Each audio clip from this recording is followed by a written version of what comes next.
Bonjour mes chers élèves, bonjour les adultes auditeurs libres qui me suivez, bonjour les avocats, en particulier ceux qui ont choisi de défendre l'intérêt des enfants injustement arrêtés et déportés et dont la scolarité risque d'être fortement perturbée. Une fois de plus, c'est avec plaisir que je vous retrouve pour ce nouveau cours de français. Et comme d'habitude, nous allons revenir sur la leçon précédente pour parler de l'utilisation ou de l'usage correct des pronoms relatifs que et dont. Quelques exemples. Le chef que nous ne reconnaissons pas la légitimité est en visite en France. Je vous rappelle que dont cache la préposition de. Toujours, on reconnaît ou non la légitimité d'un individu et donc on doit dire le chef dont nous ne reconnaissons pas la légitimité est en visite en France. Deuxième exemple, les individus que je viens de citer les noms se sont réunis pour former un comité d'accueil pour l'arrivée de M. X dont la légitimité n'est pas reconnue. Donc on ne doit pas dire les individus que je viens de citer les noms, mais plutôt les individus dont je viens de citer les noms. Il y a également un mauvais usage de dont dans la phrase du genre « la réunion dont j'ai participé ». Parfois on l'entend. Eh bien, on ne dit pas la réunion dont j'ai participé, mais la réunion à laquelle j'ai participé.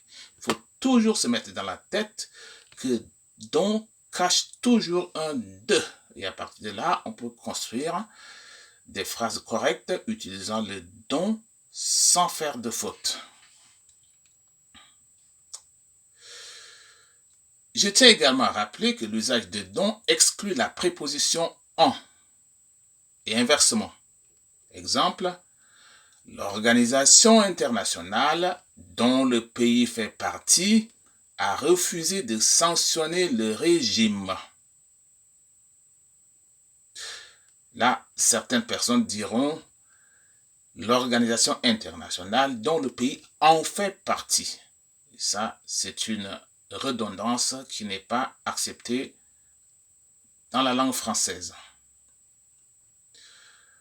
Voilà, ces rappels étant faits, aujourd'hui, il ne s'agit pas d'un cours de français à proprement parler, mais j'aimerais vous parler du parcours scolaire des anciens au temps colonial. Donc faisons un peu d'histoire, mes chers enfants. Aujourd'hui, vous êtes tranquilles dans vos familles, vous pouvez entrer au CP1 et avoir votre bac tout en demeurant auprès de vos parents, père et mère. Dans les temps anciens, c'était extrêmement difficile. Exemple, jusqu'en 1942, il n'y avait pas d'école secondaire au Tchad. Tous les élèves du Tchad entier qui étaient reçus au concours d'entrée en 6e se rendaient à Brazzaville, au Congo, pour continuer leurs études. Il y avait des écoles, des rares écoles au Tchad, mais les classes de CM2, il n'y en avait pas partout non plus. On trouvait les classes de CM2 dans les grandes villes, les grandes agglomérations de l'époque. Par exemple, l'école régionale de Moundou, où il y avait la classe de CM1 et CM2, accueillait les élèves de l'Aï, les élèves de Doba, les élèves de Baïbokoum, les élèves de Gorée, les élèves de Kélo. Et l'école régionale de Sar accueillait les élèves de Koumra, les élèves de Maro et tout ce qu'il y avait aux alentours. l'école régionale d'Abéché accueillait les élèves d'Ati, les élèves de Mongo et tout ce qu'il y avait aux alentours. Et à partir de là, on organisait le concours d'entrée en 6e et les meilleurs des meilleurs étaient sélectionnés pour aller à Brazzaville pour faire leur entrée en 6e. C'est en 1942 que l'autorité coloniale a décidé d'ouvrir le premier établissement secondaire du Tchad, et c'était non pas à Fort-Lamy, la capitale, mais plutôt à Bangor. Et donc, Bangor, le premier qui accueillait donc le premier établissement du Tchad, était le point de convergence de tous les élèves de toutes les localités du Tchad. Il y avait un seul établissement secondaire au Tchad à partir de 1942.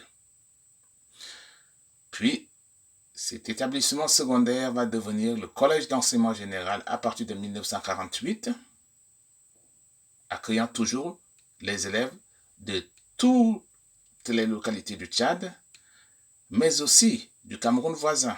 Exemple, le président Ahidjo, le premier président camerounais, Ahidjo, a fait son entrée en 6e à Bangor. Il a fallu attendre 1959 pour que la capitale tchadienne N'Djamena connaisse son premier établissement secondaire. C'était un collège d'enseignement général transformé en lycée l'année suivante, 1960, lycée qui portera le nom de Félix Éboué, que nous connaissons jusqu'à aujourd'hui. Et le collège de Bangor sera transformé, érigé en lycée à partir de 1963 et portera le nom du lycée Jacques Moudéna que nous connaissons jusqu'à aujourd'hui.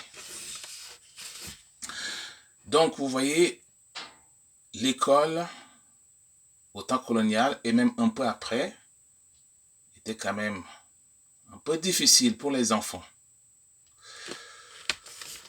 Pour ceux qui sont intéressés par les conditions d'études ou les conditions dans lesquelles les élèves étudiaient pendant la colonisation et même au-delà, je vous recommande le livre de Ngangbe Kosnaï, Tribulation d'un jeune Tchadien de l'école coloniale à la prison de l'indépendance, paru aux éditions L'Harmattan en 1993.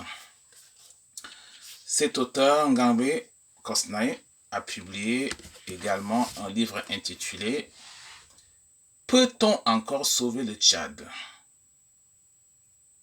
paru aux éditions Karthala en 1984.